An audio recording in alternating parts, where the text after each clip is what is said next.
أعوذ بالله السميع العليم من الشيطان الرجيم. Assalamualaikum warahmatullahi wabarakatuh. Sahabat muslim yang dirahmati Allah, insya Allah kalau ada izin dan ridho Allah, saya diberi kesehatan jasmani dan rohani, saya berniat akan mengadakan kajian kitab kuning, yaitu namanya kitab Arba'in An-Nawawiyah karangan Imam Nawawi Tanara Banten, ulama yang paling masyhur, ulama Indonesia, tidak hanya masyhur di Indonesia tapi masyhur di seluruh dunia. Nah, karangan-karangannya banyak, Imam Nawawi Tanara Banten. Nah, insya Allah saya akan mengkaji kitab ini setiap ba'da subuh. Jadi sahabat tinggal buka channel YouTube saya, sahabat niat ngaji ke tempat saya, ikuti pengajiannya di channel YouTube Jawahirul Qur'ani channel, tinggal buka. Insya Allah ganjarannya sama sahabat dengan niat ngaji ke tempat saya, datang ke saya, bertemu dengan saya. Nah, sahabat muslim yang dirahmati Allah, mari kita sebelum kita mulai, kita hadirah dulu kepada pengarang ini kitab, kepada Rasulullah dan kepada pengarang ini kitab. Ila hadratin Nabil Mustafa Sayyidina Muhammad sallallahu alaihi wasallam wa ala alihi wa ashabihi wa azwajihi wa duriyati wa ahli baitil kiram wa ila hadrati jami'ul muslimin ulama khusus kutub rabbani wa samdani Syekh Muhyiddin Abdul Qadir Zailani wa khususun ila mu'alif hadil kitab Syekh Imam Nawawi Tanara Banten. Al-Fatihah. A'udzu billahi minasyaitonir rajim. Bismillahirrahmanirrahim. Alhamdulillahirabbil alamin. Ar-Rahmanir Rahim. Maliki yaumiddin. Iyyaka na'budu wa iyyaka nasta'in. Ihdinas siratal mustaqim. Siratal ladzina an'amta 'alaihim waladdallin. Rabbighfirli. Amin. Baik sahabat, kita mulai dengan hadis yang pertama.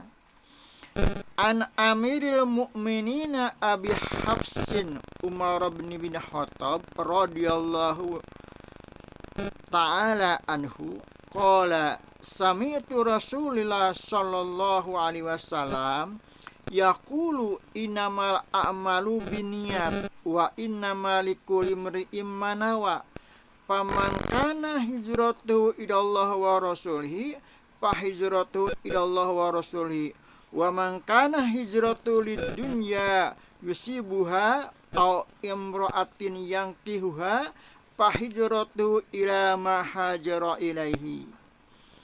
Sahabat muslim dan iman Allah, hadis ini ada ceritanya. Ada pada zaman Rasulullah hijrah dari Mekah ke Madinah, ada seorang lelaki yang hijrahnya karena ingin menikahi seorang perempuan yang bernama Ummi Qais. Namanya Ummi Qais. Nah, maka terdengar oleh sahabat Umar bahwa orang itu hijrah karena ingin menikahi seorang perempuan. Lalu sahabat Umar bertanya kepada Rasulullah, "Ya Rasulullah, apakah setiap orang yang hijrah dengan Rasulullah ke Madinah akan mendapatkan ridho Allah, akan mendapatkan pahala karena mengikuti keinginan ridho Allah dan Rasulnya?" Lalu Kanjeng Nabi kita Muhammad SAW nyata bersabda dengan hadis ini. Kata ini, jadi yang meriwayatkan hadis ini adalah Amirul Mukminin Abi Hafsin, nyata Umar bin Khattab. Kata Umar bin Khattab, sami'tu Rasulullah sallallahu alaihi wasallam, saya mendengar Rasulullah sallallahu alaihi wasallam bersabda, innamal a'malu binniyat. Setiap amal itu tergantung pada niatnya. Wa innama likulli imri'in ma nawa, faman kana hijratuhu ilallah wa rasulihi fa hijratuhu ilallah wa rasulihi, wa man kana hijratuhu lidunya yusibuha aw imra'atin yankihuha fa hijratuhu ila ma hajara ilahi. Kata Rasulullah, hai Umar, tidak setiap orang yang ikut hijrah itu akan mendapatkan pahala ridho Allah, tapi setiap manusia itu amal itu tergantung pada niat. Jadi setiap perkara perbuatan itu tergantung pada niat manusianya itu. Kalau niatnya manusia itu hijrahnya karena Allah dan Rasulnya, ingin mendapatkan ridho Allah dan Rasul, itu hijrahnya dapat ridho Allah dan Rasulnya. Tapi kalau niat hijrahnya karena ingin dunia yang diinginkannya, atau ingin menikahi seorang perempuan, itu hijrahnya bukan karena ridho Allah, tapi karena apa yang diinginkannya, apa yang diniatkannya. Hadis ini adalah hadis sangat sahih. Bahkan Imam Ahmad dan Imam Samai berkata, hadis ini mencakup sepertiga ilmu. Kenapa? Karena setiap perbuatan itu oleh manusia ada dilakukan dengan 3 macam. 1, dengan hati, yang kedua dengan ucapan, yang ketiga dengan anggota badan. Sedangkan niat itu adalah perbuatan hati. Jadi sepertiga ilmu itu ada pada niat. Bahkan Imam Syafi'i mengatakan hadis ini mencakup 70% ilmu. Karena setiap perbuatan, amal perbuatan, kalau tidak didasarkan pada niat yang baik, itu tidak akan mendapatkan pahala dari Allah Subhanahu wa ta'ala. Maka niat ini adalah dasar untuk diterimanya ibadah kita oleh Allah Subhanahu wa ta'ala. Jadi kata Nabi, setiap amal perbuatan yang diridhoi Allah itu tergantung pada niatnya. Kalau niatnya baik, maka akan jadi pahala. Tapi kalau tidak disertai niat, itu tidak akan mendapat pahala, tapi hanya adat kebiasaan. Oleh karena itu, bahkan setiap ulama-ulama pengarang kitab selalu mencantumkan hadis ini di setiap awal karangannya. Karena untuk meluruskan orang yang membaca kitabnya, niatnya jangan sampai salah. Nah, bagaimana niat kita ibadah itu? Ibadah sholat, dari mulai wudhu, dari mulai mandi, junub, ibadah sholat, ibadah puasa, dan ibadah-ibadah yang lainnya itu sangat tergantung pada niat. Ya. Bagaimana cara niat yang baik? Yaitu niatnya jangan kita jual beli dengan Allah. Contohnya, niat kita ibadah itu karena ingin surganya Allah, atau karena ingin harta yang banyak. Nah, itu berarti kalau kita membaca sholawat, membaca Quran, niatnya ingin mendapatkan harta yang banyak, ingin lancar usaha, berarti ibadah kita itu tijarah, jual beli kita dengan Allah. Itu tidak baik.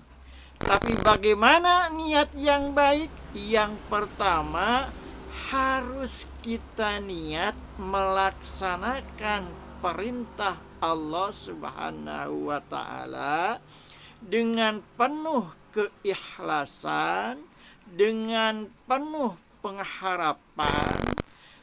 Nah, yang kedua, niat syukuran atas nikmat yang Allah berikan kepada kita. Karena banyak nikmat yang Allah berikan kepada kita. Salah satunya adalah kita masih bisa bernapas, berbicara. Itu nikmat dari Allah Subhanahu wa taala, perlu disyukuran.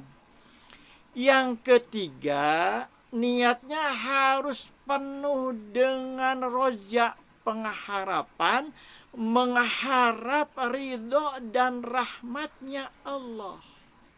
Mengharapkan ridho dan rahmat Gusti Allah, kasih sayangnya Allah.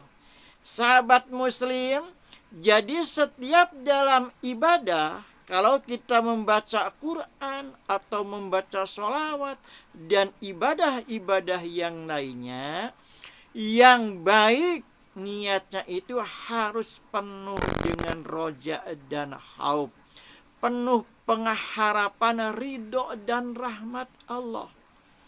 Logikanya begini, kalau Allah telah menyayangi kita, telah meridhoi kita, telah merahmat kita. Contohnya kalau kita punya anak, bayi masih kecil, belum bisa bicara. Tapi karena kita sayang sama bayi, sehingga kebutuhan bayi kita penuhi dengan yang terbaik. Kenapa? Karena kita menyayanginya. Begitu juga kalau kita sudah disayangi oleh Allah, penuh dengan ridho Allah, jangankan yang diminta, yang tidak diminta pun Allah bakal kasih. Sama dengan kita, logikanya kalau kita punya bayi. Tidak pernah bayi meminta kita, tapi kita kasih yang terbaik. Nah, Allah juga kalau kita sudah dirahmat Allah, penuh dengan ridho dan rahmat Allah, jangankan yang diminta, yang diinginkan, yang tidak diinginkan pun oleh yang tidak diinginkan, yang tidak diminta pun Allah akan kasih kepada kita. Oleh karena itu, sahabat muslim yang dirahmati Allah, kesimpulannya hadis yang pertama ini adalah sangat menentukan diterimanya amal ibadah kita. Sekali lagi, niatnya kalau kita setiap beribadah, sholat berjamaah, dari mulai wudhu, puasa, tahajud, sunnah dan lain sebagainya, qiyamul lail, i'tikaf, itu sangat tergantung pada niatnya. Nah, niatnya jangan salah, yaitu yang pertama niat melaksanakan perintah Allah, yang kedua niat syukuran atas nikmat yang diberikan ke Allah, yang ketiga niatnya penuh roja dan haub, penuh pengharapan ridho Allah dan rahmat Allah. Itu saja, jangan yang lain. Tapi nanti kalau berdoa silahkan minta apa saja kepada Allah Subhanahu wa ta'ala. Jadi niatnya dulu jangan salah, luruskan niatnya. Pertama, niat melaksanakan apa yang diperintah oleh Allah. Dan yang kedua, niat syukuran atas nikmat yang diberikan oleh Allah. Ketiga, niat penuh pengharapan, roja dan haub, ingin mendapatkan ridho dan rahmatnya Allah Subhanahu wa ta'ala. Nah, itu kesimpulan pengajian kali ini. Mudah-mudahan sahabat pengajian ini bermanfaat, luruskan sekali lagi niat setiap ibadah apa saja. Mau baca Quran, mau baca sholawat, niatnya jangan tijaroh, jangan jual beli dengan Allah, tapi niatnya mendapat ridho dan rahmatnya Gusti Allah. Jangan niatnya misalkan ingin punya mobil, ingin punya rumah, ingin jualan laris. Itu berarti sama ibadah kita dengan jual beli dengan Allah Subhanahu wa Ta'ala. Itu tidak baik. Jadi sekali lagi, niat yang baik itu harus niat roja, penuh roja, pengharapan kepada Allah, pengen mendapatkan ridho dan rahmat Allah. Nah, itu saja pengajian pada pagi ini, semoga bermanfaat. Wabillahi taufiq wal hidayah, wa ridho wa inayah. Wassalamualaikum warahmatullahi wabarakatuh.